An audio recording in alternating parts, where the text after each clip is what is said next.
Hello, welcome. This is kind of the first big thing you've done, I'm wondering, yes, in that summit?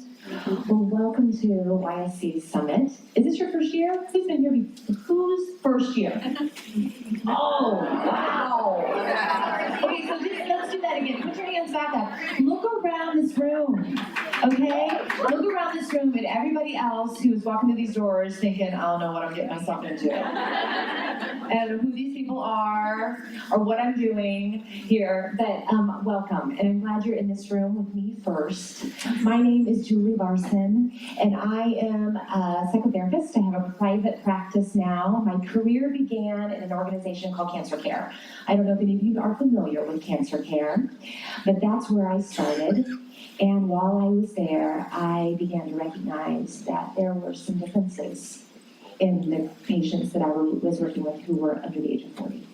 So at Cancer Care, I developed their young adult program, adolescent young adult program, and got very entrenched in this population and just became the group that I am passionate about. So I feel like I stand in front of you today recognizing that your journey is unique and it deserves some special attention, and I am glad that you are all here and you are finding each other, because you are not alone out there. It might feel like that when you're in the Cancer Institute, right? But you're not. So welcome to Austin, and here we go. Now, what I'm going to talk about today is the fear of the unknown and how to face that anxiety / all of those feelings head on, okay? Caroline mentioned that we'll do Q&A at the end. I am also very open to, if something just really hits you and resonates, pop your hand up. And we'll work that in, and we'll talk together as a group. I'm open to that. It's a pretty big group, so I might weave us back to the presentation and answer it later. Our that's coming up in a few slides. But let's talk together. That's why we're here. And often your words are the most powerful, and I hope you find each other in that. All of us professionals standing in front of you, we've got something to give, definitely. But you each have got a lot to give to each other, okay? So let's start. Here we are. This just isn't me. And as I go through these slides, I am probably going to see some nods. When you hear that word, you've got cancer, or when everyone says treatment is over, these feelings often bubble to the surface.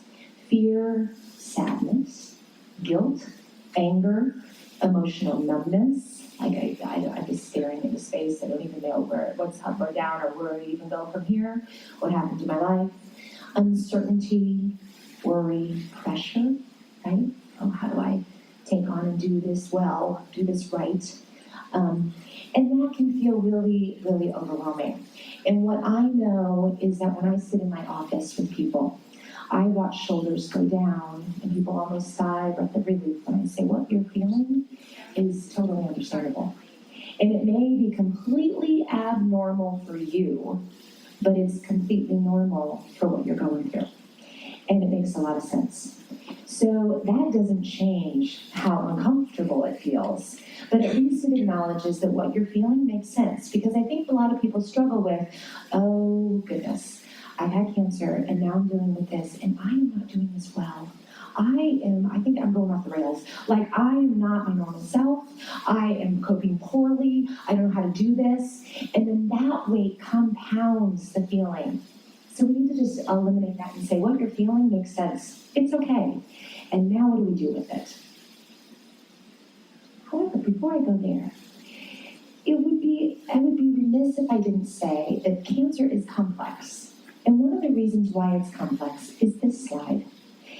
If I didn't put this slide up here, it wouldn't fully acknowledge all that's running through your mind, because I know that too, that when I sit with people, these things are happening as well.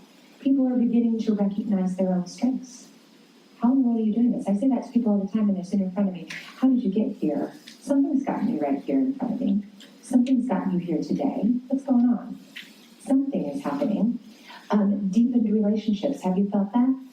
People that have come and surrounded you and been there. So there's a deepened relationships. Excitement about the future. That seems crazy, but kind of this new, fresh look of like, and now I'm going to do this. And I want to embrace these things or dive in this way. That happens. new desire to set personal goals, our gratitude and appreciation for life. Like in the midst of fear, in the midst of uncertainty, sometimes when we circle through that feeling, we get into our present moment and we feel gratitude that we're here and that we're in this moment. So I say all of that, not in any way to minimize or dismiss that first slide, but to say that it's all in the picture. And so if it feels confusing to explain how you feel when somebody says, "How are you doing?" And you're like, I don't know. Or, "What can I do to help?" And you're like, I don't even know where to begin. It's because it takes a lot of attention and time to understand yourself first before you can begin at all to explain it to somebody else. Does that make sense? Does that resonate? That there's a lot happening for you right now, and we're going to look a little deeper. Now, you can read all day long about mindfulness-based stress reduction, right? You can understand that cancer comes with all the things I said, like that everything that I just told you is nothing new. You've read it before. You can read about meditation and yoga and all these things you can do. But until you do the work, and we're going to start it right here, right now, today, and through this entire weekend, until you do the work of sitting back and thinking about how you do cancer, how you care for yourself, and you're constantly reaching for something outside of yourself, right? Oh, I'm going to take the words of that yoga instructor. Or, oh, that article was really great. I'm going to use that. Or those 5 points, those seem like really good ones. I'm going to tuck it in my back pocket. And they all might be things that resonate, but I need you to really listen in to what you do when you get stressed and what you do when you cope. Okay? So we're going to think about this. So I'm going to talk to this massive group today, but I really want you to think that we're having individual therapy. Okay? So as you sit back in your chair, let my words guide you as you think about your moments through this journey. Those times that you've laid in your bed at 2 a.m. in the morning, not able to sleep. Those moments when you've been in the shower and the emotions have come. One thing I know for sure, after doing this for 15 years, there's a lot of crying in showers. It's very safe there. So those are what I'm talking about. I want you to think about those moments when you've had to find your way through, and you're all sitting in front of me. So somehow you made it through that moment. And let's think about that right now, okay? Here we are. That's the dizzy, crazy ride. All these different emotions, and it can feel like a roller coaster, right? Overwhelmed. So I know some of you might be thinking to me, Julie, this sounds great, but I've got a lot going on. I'm having to get like a medical degree on all of these new treatments and what they have done to my body. I've got a life actually outside of cancer that includes home management, possibly children and partner relationships, work, all these other things. I don't have time to sit here and meditate on how I feel. And I got that. I hear you. But some of the things we do, our world, when I say we, our world, what we do when we feel overwhelmed with emotions, some common, albeit not so healthy, coping strategies, that we spend a great amount of time thinking about the past pain, our mistakes, and our problems. Oh gosh, what did I do? How did this happen to me? Oh, was it this that I ate? Was it how much I partied in college? Was it all of this? About that way that I spoke to my loved ones when I was first diagnosed and they were really bothering me. Has that jeopardized that relationship forever? All of that worry, all of those thoughts that are spinning. We get anxious, or we do the opposite. We get anxious worrying about the future. What's out there for me? What have to be prepared for? Oh no, that nightmare, that worst case scenario. We isolate. I'm not going to go back into that group of friends because they are all completely naive, and they are living in this bubble of carefree bliss, and that feels really, really hard for me to tolerate, given the past year that I've had. It's hard for me to giggle over pizza and beer with them when I've done this. So I'm going to just avoid that circle of friends. They don't feel comfortable to me now. I'm going to avoid going back into work right now because I don't know how to address the questions where I've been, when I don't want to necessarily disclose to my employer. There might be many different experiences, but sometimes we avoid. Use alcohol or drugs or food to numb our feelings. The tricky thing with that is that when we numb feelings, like I'm just going to have a glass of wine, I'm going to have 2, whatever that is. When we numb feelings, We can't selectively numb. We can't numb just the fear and the worry and the pain without also numbing the joy and gratitude and the blessing and the hope. So you think about that. Take your feelings out on others by getting angry or controlling or irritable. Anyone ever done that? Risk-taking or dangerous behaviors, that can happen.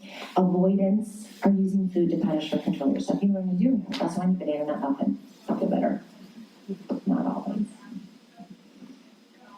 And then, so I'm going to take this a couple different ways when we think about this. And I want you to think about you. I'm going to think about this as the thinker, the feeler, and your body. Okay? We all have a mind, body, and spirit, right? But they all weave together.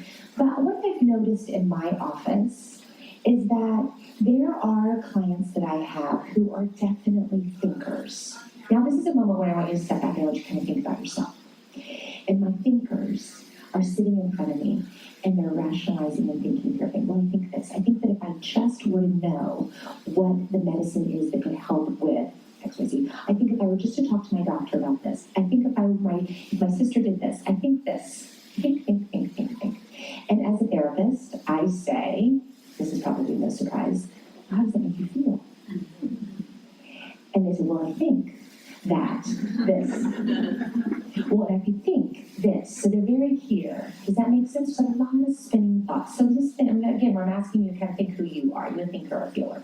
Now, my feelers in my office, there's a lot of emotion there. Their tears are bubbling over. They're irritable, maybe. They're frustrated with things. They're really upset. They're confused. They're overwhelmed. And when I say to those feelers in my room, what behind all of that big feeling? What are the thoughts back behind that? It's very hard for them to grab onto that thought. Okay? So now, does that make sense? Do you kind of beginning to get a sense of, oh, I might be somebody that's got a lot of thoughts spinning around in my head, or, oh, no, those feelings are always there, and I never can really understand why I'm feeling those things. We have a tendency toward one or the other. The other group are people who feel stress or feel it all in their body, right? So when they begin to feel discomfort, stomach, shoulders, headaches, fatigue, right? So we're going to get here. I'm going to talk about each of those things. But the voice inside your head is something to begin to get to know. And that voice inside of our head tends to tell us things that might be just a little bit off. And so how do we begin to recognize that? Things like negative comparisons. Everybody that I know is dating but me. Everybody I know is getting promotions at work, are moving forward but me. All the other cancer survivors I know are growing their hair back, or they're embracing being bald, and I do not feel comfortable with that. Everyone else is beginning to embrace their life post-treatment and find purpose and meaning, and I am stuck and worried and unsure. So that's negative comparisons, and when we do that, we always find ourselves on the bottom, and how does that make us feel? Not that great. So we've got to catch that. Personalizing, catastrophizing, all or nothing thinking, fortune telling, I should be doing this, I must be doing this, I ought to be doing this, I ought to be exercising more, I ought to be eating, I should be eating these things. All of those things we do to ourselves that begin to pile up and make us not feel so great. And now when you look at these traps, there's another place where I want you to sit back and think, oh yeah, I make a lot of assumptions. Or oops, I'm a should, must, or ought person. Don't worry, we all do this. But as soon as you begin to identify who you are and what you do, you can catch it and you can listen to it. You probably also find other people in your life. Oh, there's my husband, and there's my good friend. These are the different people in my life. Here's all those feelings that come up and overwhelm us, right? And move here. And here's when I was talking about your body. And the feelings come, and it shows up in different places. But we're going to go back to, I need a strategy. Like, what am I going to do with all of this? So here's my plan, and this is something I want you to remember. Distract, relax, cope. Whenever you feel that begin to swirl for you, and again, you might be a feeler, right? So the feelings start to bubble, and you can tell you feel restless, you feel uncertain, you feel overwhelmed, you feel emotional, maybe you feel a little bit more fragile that day, okay? Or you're a body person, and you begin to recognize, I feel really tired today, and I have no reason to be tired, so something else is going on. Or my shoulders feel tense, or I have a headache, and I can't quite identify why. Whatever your red hot signal is of something's up, here we go, plug it in, distract, relax, cope. The thoughts start spinning and makes you feel disassociated, or not grounded, or not in your present moment. Distract, relax, cope. So distract. Why we distract is to temporarily stop the distress, pull back, and buy yourself some time. Let's think about a moment when you're really upset, you're really anxious, you're really fearful. It's very hard to get answers to your question or to know what to do to take care of yourself in that moment because the feeling is so powerful. Does that make sense? Have you had that moment? Or when you're really sad or scared, whatever the emotion is, if it's too big, it's hard to know how to take care of yourself in that exact moment. It's too hot. So distraction doesn't mean repressing it. It doesn't mean putting it away. It means let's just slow down for a second, put a bookmark on this, and give ourselves a way to get our feet back onto the ground. Take care of ourselves again. So what might that be? If that happens to you at work, take a walk around the office. Do something pleasurable. Put on music.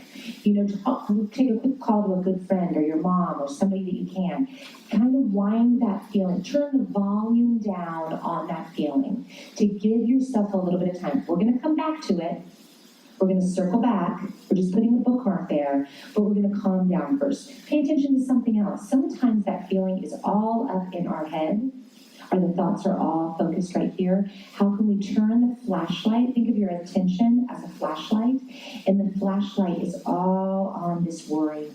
Cancer's going to come back. How will I ever know this is going to, how will I know? When should I call the doctor? All of this thing. How can we turn that flashlight for 1 second over to an email, or a friend's phone call, or take a walk outside, or the sky, something else outside of that thought, outside of that moment. Does that make sense? A little bit? Take it, the attention, put it someplace else. Give your brain a different focus. Leave. So if you're sitting down and you get overwhelmed by your big emotions, stand up, walk around, move your body.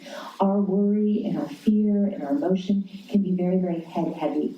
And so one of the tactics that you have is to reconnect with your body. How do we reconnect with your body? Move your body, change circumstances. Have you ever been in a room with somebody? Happens to me in my office all the time. Or I'm in a room with people, we're talking, and then the session ends, and the door opens, and it's like we're popping a bubble. Like, oh, there's this whole world out there. I didn't even know. And the last 45 minutes to an hour, we've been so intense, we've been so right here, that it pops a bubble. That can happen when we begin to feel an intense feeling, that we get all closed into that feeling. So stand up, walk outside, go inside if you're outside.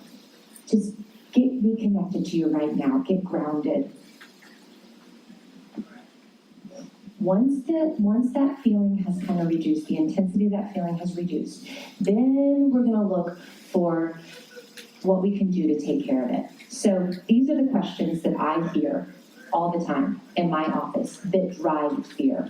And fear of regression, fear of recurrence, or fear of progression. Will I recognize the symptoms? Will I recognize what's going on? How will I understand what to pay attention to and what to dismiss? So every single tweak and pain in my body makes me feel alarmed.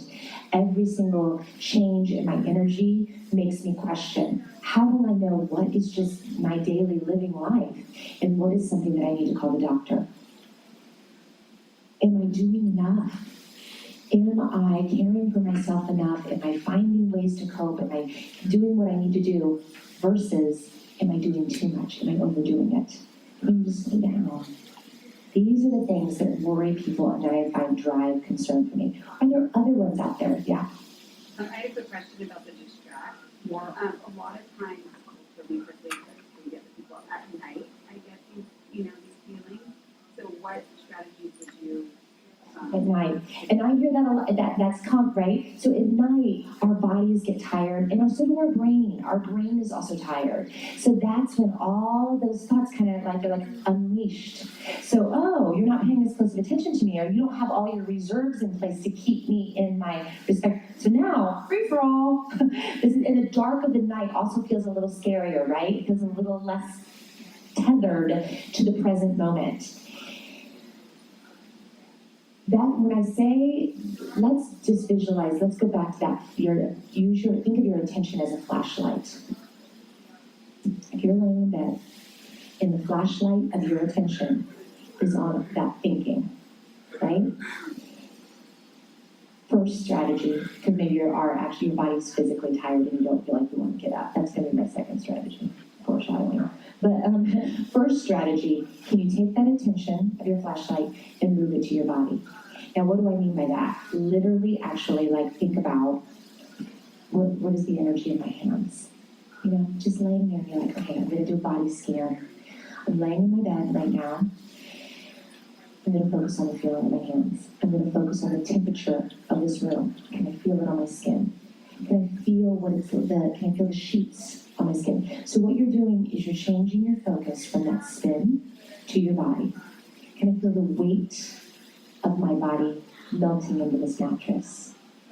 Can you feel your breath going up and down?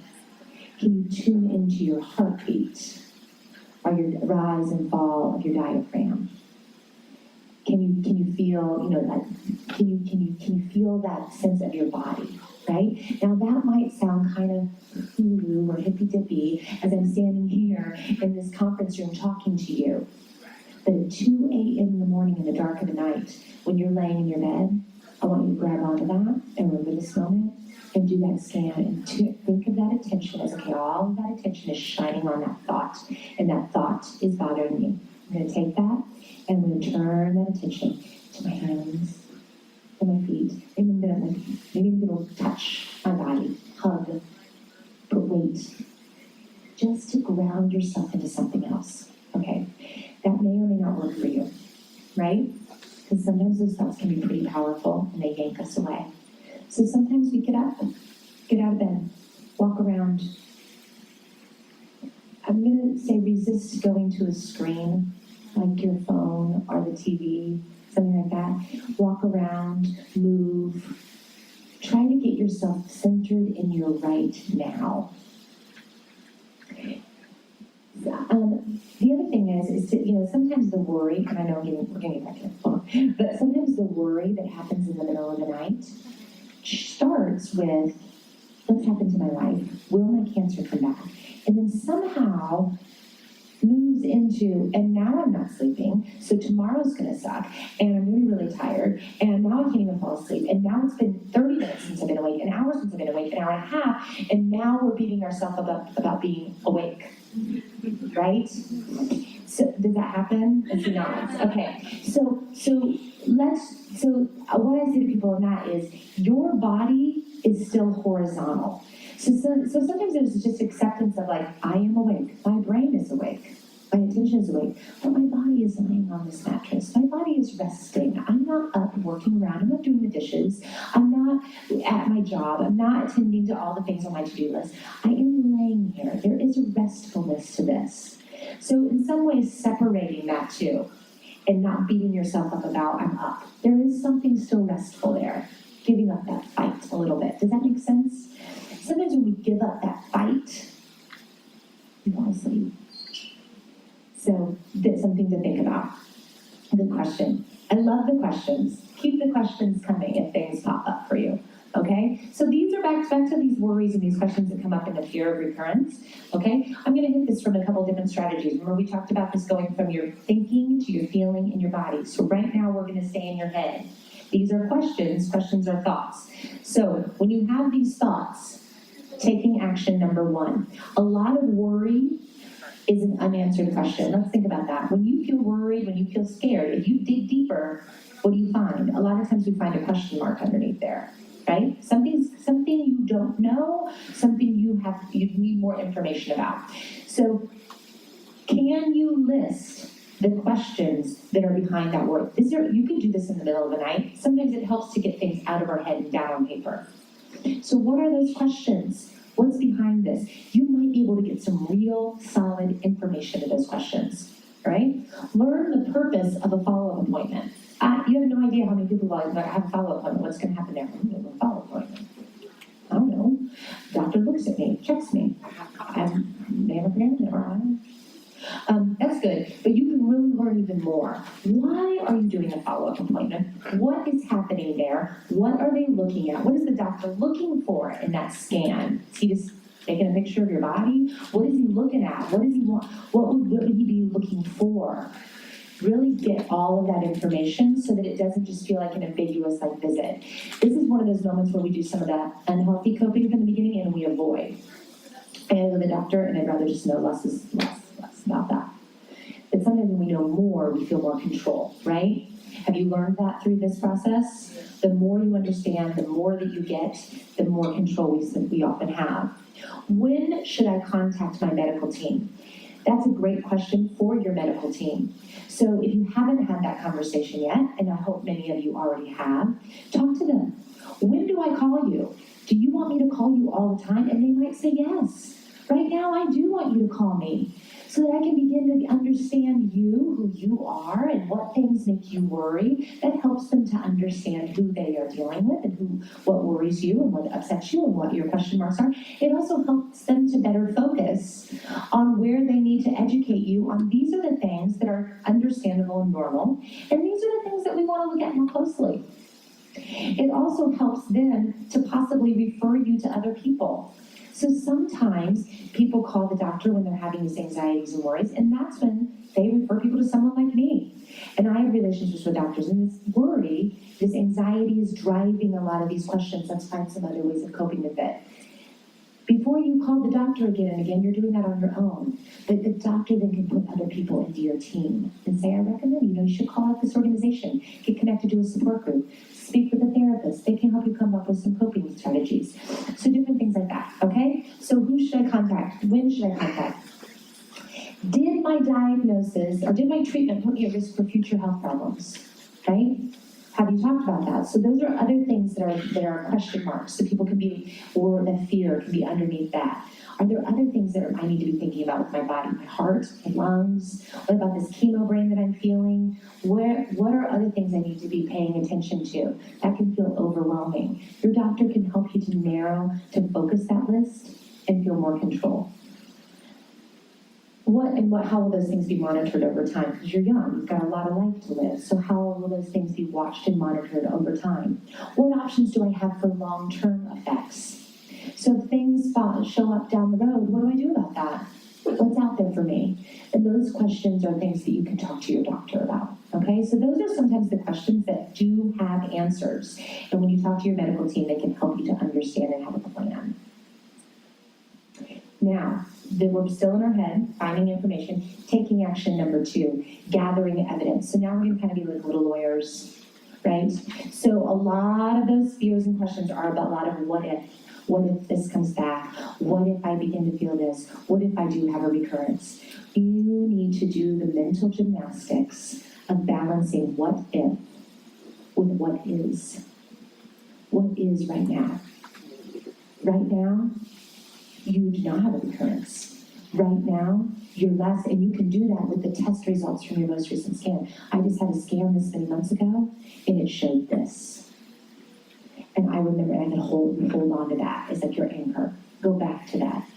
Other things, acknowledgements of healing. My hair's growing. I am feeling a change in my energy. That's where sometimes I tell people, write it down in a journal. Say, I did a 20-minute walk today. And that was, and then that's in March, whatever today is, what's today? Not March 10th, right? Then when you get to June, you're like, oh, way back in March, I only could do 20 minutes. And now I can do 30. Or you don't like to take pictures, but sometimes it's those pictures that we haven't taken, or that one reluctant picture that we took actually is so helpful because you look back, I hated it, I didn't want my picture to be taken then. But when I look at it now, I can see how much my hair's grown. I can see how different I look. I can see how much healthier I feel when I look. So while I didn't want to have my picture taken while I was going through treatment, thank God somebody snuck that one in, because it anchors me and it helps me to see how much I'm feeling different today. Does that make sense? So take that one reluctant cancer picture because it helps. Proactive lifestyle choices. So the choices that you might be making for yourself every day. You know, I'm going to drink more water. I am going to get up and exercise. Or I'm going to walk from here to there. Or I'm going to get together with friends because I know that that socialization helps me. I'm going to join that support group because when I sit with other people, I feel calmer and I walk out of that room and I feel better. And if you feel like, oh, but I haven't been doing that and I haven't been eating a green salad and I haven't been going to sleep on time, well, then use this moment to reboot. Our life isn't a, you're doing it all well or all bad. It's a wave.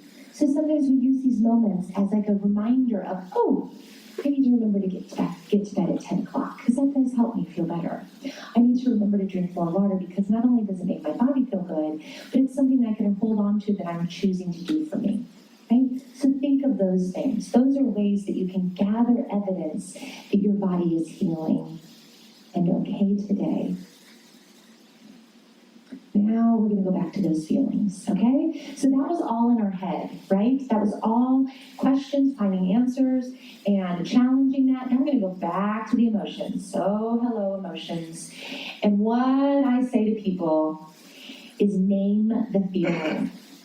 We are not that great, I don't think, as a culture, of having a big repertoire of feeling words. We feel happy, sad, frustrated, irritable. But I can name what we're feeling. I feel lonely. I feel out of sync. I feel kind of disconnected. I feel overwhelmed. I feel unsure. Right? Can you name when the feeling comes up? Can you begin to really look at it? And what am I feeling? What is this feeling that I'm having today? I'm kind of floating around, not quite myself. What is that feeling? Name it. The reason why I want you to name it is because that means that you're not going to push it aside. That means that you're not going to ignore it or avoid it. You're going to acknowledge it. A feeling is a feeling. There's nothing inherently good or bad or wrong or right about a feeling. All feelings are okay. They're part of this. And in fact, each feeling has a purpose and it has a lesson to teach you. It has something to say. So I work a lot of times in my office of let's just look at these feelings, name it, and greet it like a visitor. So here I just gave you one visualization as your flashlight, your attention as a flashlight. Now the next thing I want you to visualize is all these feelings are this really wacky dinner party, right? And they're all sitting at the table. And so you welcome all those feelings in. Greet your feeling like a visitor. So we say, oh, hello, getting fear. It's you. There you are. Welcome. Worry. There you are. Regret. Oh, you're back. Oh, there it is. Just acknowledge it. Let it walk in the door. And the reason why I say this is because I want you to kind of look at that feeling and get to know it. Begin to understand it. Allow it some space. Because if we keep pushing it out, oh, I don't want to deal with that anger. It's too much. We don't understand it. Why is anger there? Why is sadness with us? So welcome it in. Let it come. And if you think about a really awkward dinner party, there are people at the dinner party that you quite enjoy. You really enjoy, you really click, you really connect, and then there's these really weird others that they're there and we've got to tolerate them. But we're not really a fan, but they're there. So we're just going to let them sit in the room, like fear and worry and anger. But if we just push them out, think of this crazy dinner party we're having. Are you with me? On the crazy dinner party. If we just push them out, we shut the door, they're banging outside, aren't they? Aren't those feelings banging? You're trying to have a nice dinner party with joy and happiness and hope. But fear is bringing on the window, and irritation is kicking at the door. Just let the doggone feelings in. Sit at the table. Have them come so that we can get to know them and why they want space, why they want your attention. They want your attention for a reason. When you let the feeling in and you give it your attention, you might better understand why it's there. this is back to my sessions with my feelers who are feeling big emotions. And I say to them when they're crying, or they're just really, really frustrated with something, what are you thinking about? What is behind that feeling? What's behind that? What are you thinking about? And they're just like, I just feel just overwhelmed, I feel really upset, and I feel confused, and I feel lonely, and I feel isolated. What's making you feel that way? If we sit there long enough, they'll begin to tell me. I don't know if anybody wants me to join them anymore. I don't always get calls from my friends. I feel like they're all busy with each other, and because I've been in treatment for a long time, I don't get the first call. Well, then that makes sense why you would feel isolated and lonely. I feel really angry that this happened in my life, and I don't know why. And I'm annoyed that no one else in that cancer institute was 22, but I was 27. And I'm different, and my doctor doesn't get that. Mm-hmm. Right? So we need to get to know those feelings because they're teaching us something. Sadness accepts the situation for what it is. It just lays down and lets it be, right? It's very vulnerable. Anger makes us stand up for ourselves, right? I'm here to tell you that I think many, many young adult advocacy organizations have been started by an angry young adult. Somebody that said this is not okay, and the young adults need something more.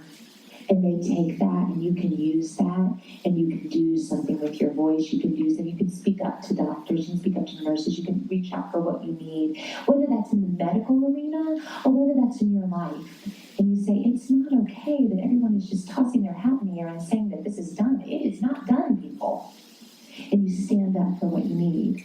It makes you say, you know what? This group of friends and family, they don't get it.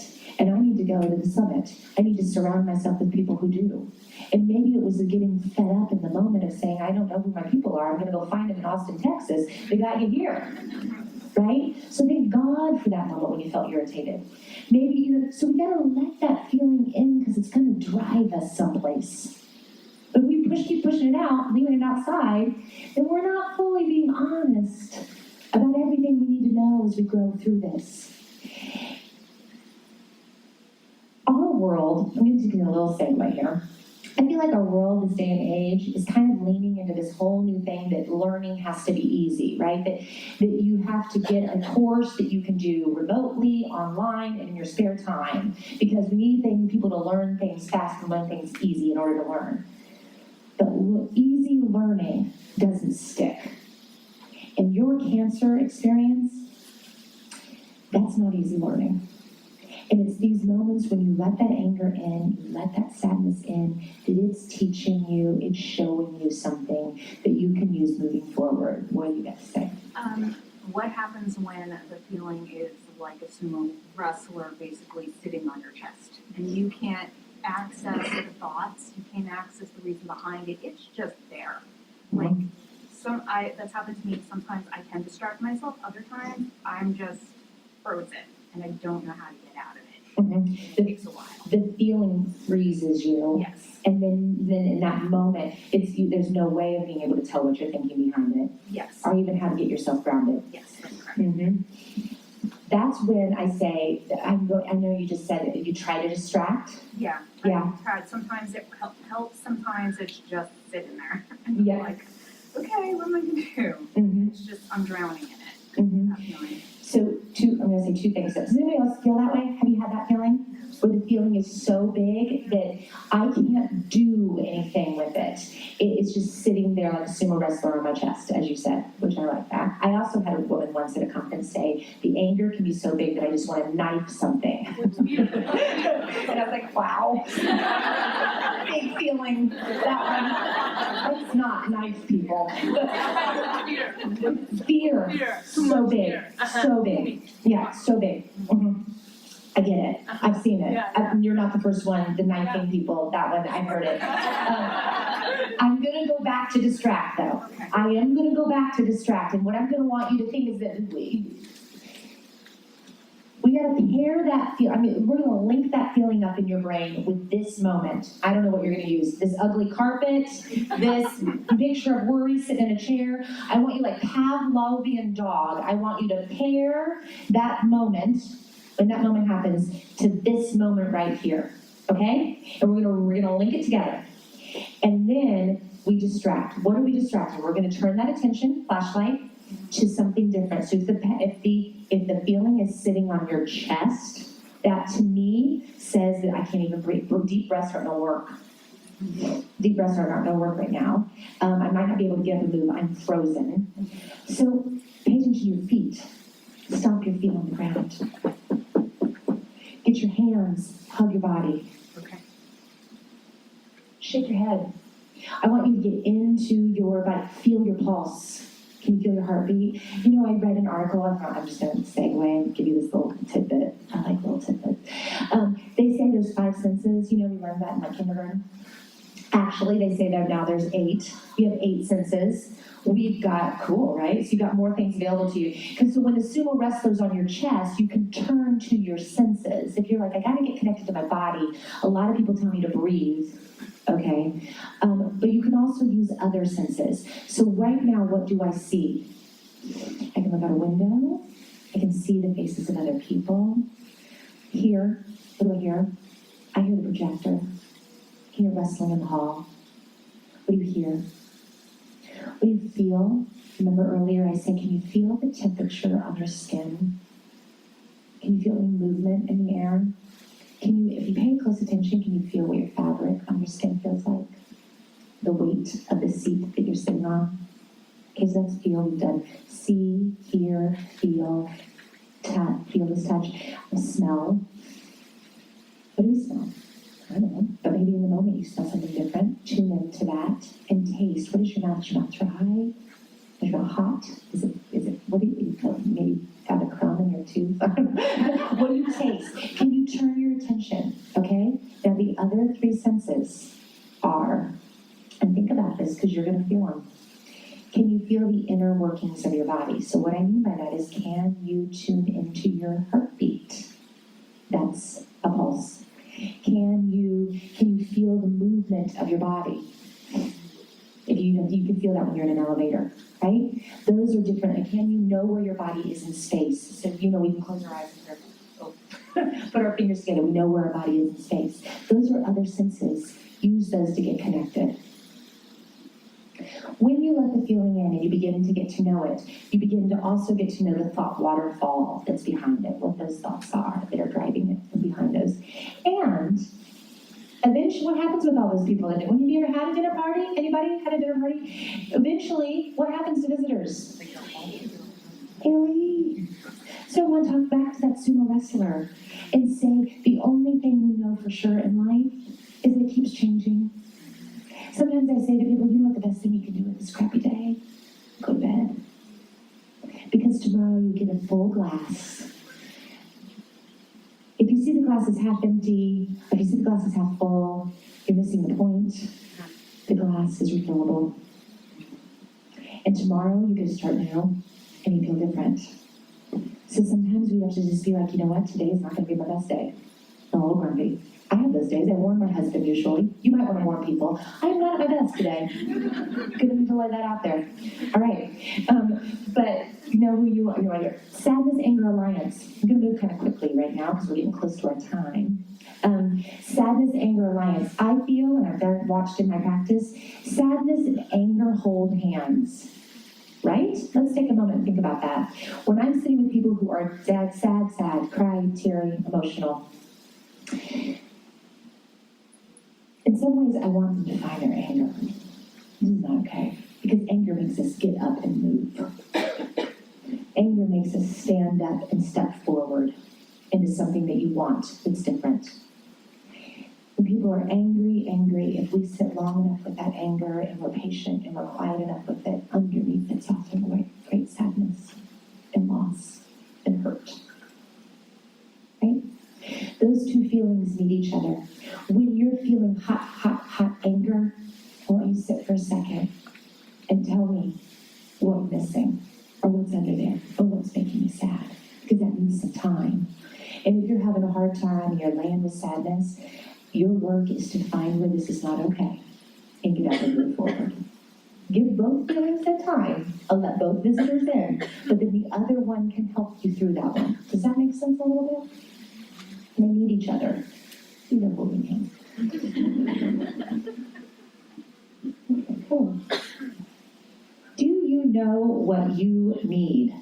Now, quickly, I'm going to go back to graduate school with you all. I don't know if any of you had a psychology class ever, but did you ever learn about Maslow and his hierarchy of needs? So it makes a good lot of sense that if you haven't had sleep and food and shelter, life's not going to be okay. And we giggle because I'm sure that most of you do have shelter and you have food and sleep available to you. But do you? If you're having a stressful, yucky day, let's first take inventory. When have you gone to bed? Are you rested? Have you had a meal in the last 3 to 4 hours? Have you eaten anything? Are you drinking? Are we going into this all with all cylinders running? Are you taking care of your most basic needs? And we nod and we giggle, but I'm here to tell you, and some of those things may be basic, like sleep and water and food. Some of those things might also be things like coffee. Like I am not my same person until I have my cup of coffee in the morning. So what do you need to get you to your most stress resilient? And then secondly, what do you really need? What is missing from your life? So take a moment. Cancer can be a catalyst, right, people? It can be a moment to take inventory. It can be a moment to reevaluate. I was plugging along, I was moving along, I thought that everything was okay, and then this big thing happened. And now I find myself questioning everything. Okay, maybe that's not all bad. What's missing? What do you want? When did you last feel joy? Oh, we're going to need to capitalize on that. We need to grow that. What do you appreciate about your life? That's where you spend your energy. Stay in your lane. Fear of recurrence and anxiety can tug us all over, and there's great power in being with each other, but in listening to all this information you're going to get all weekend long. You're going to get a lot of it, and you're going to get a lot of experiences. But then suddenly what happens is, oh my gosh, these people are doing these things post-treatment. I'm not doing any of those. My doctor isn't prescribing this. Should he be? This is happening. Stay in your lane. Know what your story is. Your emotions can be influenced by other people. So step back from it sometimes and find yourself. Hearing variances of treatment or follow-up plans, learning about celebrity reoccurrences. I don't know if that happens for you. It does for some, not for others. When I was in cancer care, we saw an uptick in the calls when there was a reoccurrence of a celebrity or something. It hits, right? The setbacks or successes of fellow survivors. We get close in support group. And when something happens to one of our fellow survivors, it hits us. So we've got to take a step back and we've got to get back into our lane, our story. Your cancer is personal. This is your diagnosis, your survivorship, your story. So you've got to figure out how you are doing it. Your feelings about cancer will change day to day. So this piece about the sumo wrestler, that sumo wrestler might sit on your chest one day and might not another day. Often the moments that we're struggling feel louder than the moments when we're doing okay. So how do we pay attention to both sides, the wave? Do the work to know how to care for yourself. Try not to ignore your needs. Share them with other people, if that helps. Talking with others can help you work through it. Listen to yourself. Try not to put on a happy face. Sometimes that helps to put on a happy face. Sometimes that actually pushes us through, right? But sometimes it leaves us without getting the support that we need, because people don't know that we're struggling inside. So sometimes vulnerability, often, not sometimes, often, when we're vulnerable and we share, it deepens connections. It's not until you say, this is what's really hurting for me, and it hurt me too. I put a post on Facebook this week. I have 4 kids, and people are always saying to me, I don't know how you do it. And I wrote on Facebook, sometimes I don't know how to respond to that. Sometimes I do it, and sometimes I back through the garage door, like last Thursday. Totally did that, back through the garage door. And you know what happened? More likes, more comments than ever on that Facebook post. People were like, oh my God, you're human. friend. Oh my gosh, I have this too. So it's sometimes when we share the stuff that we're dealing with and we're struggling with, and it's not perfect, it's when people connect with us, find that. This is your practice. This is my last slide. This is your practice. Take this, and I want, no, this could possibly sound cheesy, but I don't want it to. I want it to be sacred and honest and true. You don't have to do this in front of other people. You can do it quietly. I am, fill in the blank. It's a statement about you. I am. What are you uniquely? If I talk to your mom, if I talk to your best friend, if I talk to your partner, what do they say? They say, oh, she's such a good friend. She's so kind. Generous. I'm a good cook. Whatever it is, I am. Honor that. It's about you. Feel it. I can. Something about your potential, something you know you can do. I can make it through this day. I can have this conversation with people. I can face my doctor. I can talk to my children. I can love them deeply. I can. And then finally, I will. Okay? I am. I can. I will. It's your homework. And then it's your homework to do every day as you find your way through. Okay, I don't know that we had a ton, go back, a time, but is anything, what time is it? 3:56. 3:56. This goes till 4, and then the next thing start at 4:15, the general session, right? Okay, so we've got to be over to the general thing at 4:15. But tell me what you're thinking. Go ahead. I have a physical therapist friend who talked about if you're feeling really overwhelmed, feeling like at night, laying on your stomach because it activates the parasympathetic.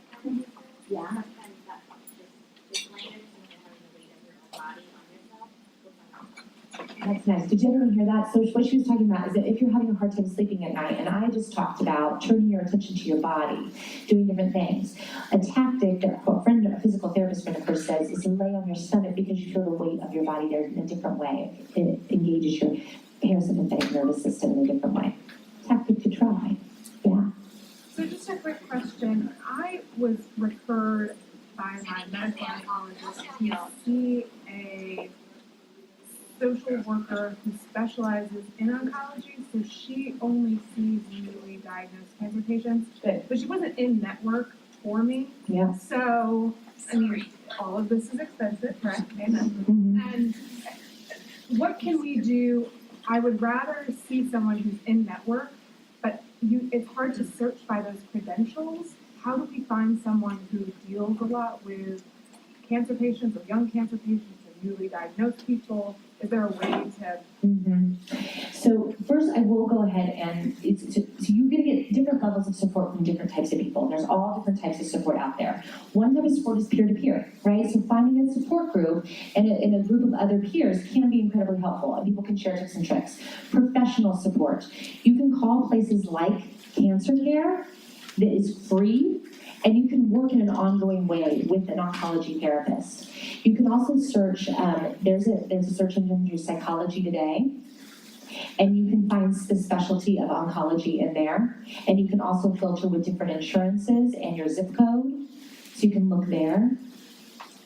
Those are the first round that I would say. The other thing is, does your, the other thing to know about out-of-network versus in-network is how long you're going to meet with somebody. So you may not need to meet for months and months and months and months and years. You may need to have 6 weeks, a month of being able to talk with somebody, find some strategies, learn some ways of coping, normalize this feeling, reconnect you with what you've always done that's worked for you. And then you might just go for booster sessions. So then that changes the overall cost. So sometimes if we think about out of network and this cost, and then we think about it being in an unending way, that feels overwhelming. But if 4 sessions at this cost, maybe I could do that. So think about it and frame it in different ways. Does that help at all? Yeah. Yeah? Okay. Anything else coming up for anybody? Okay.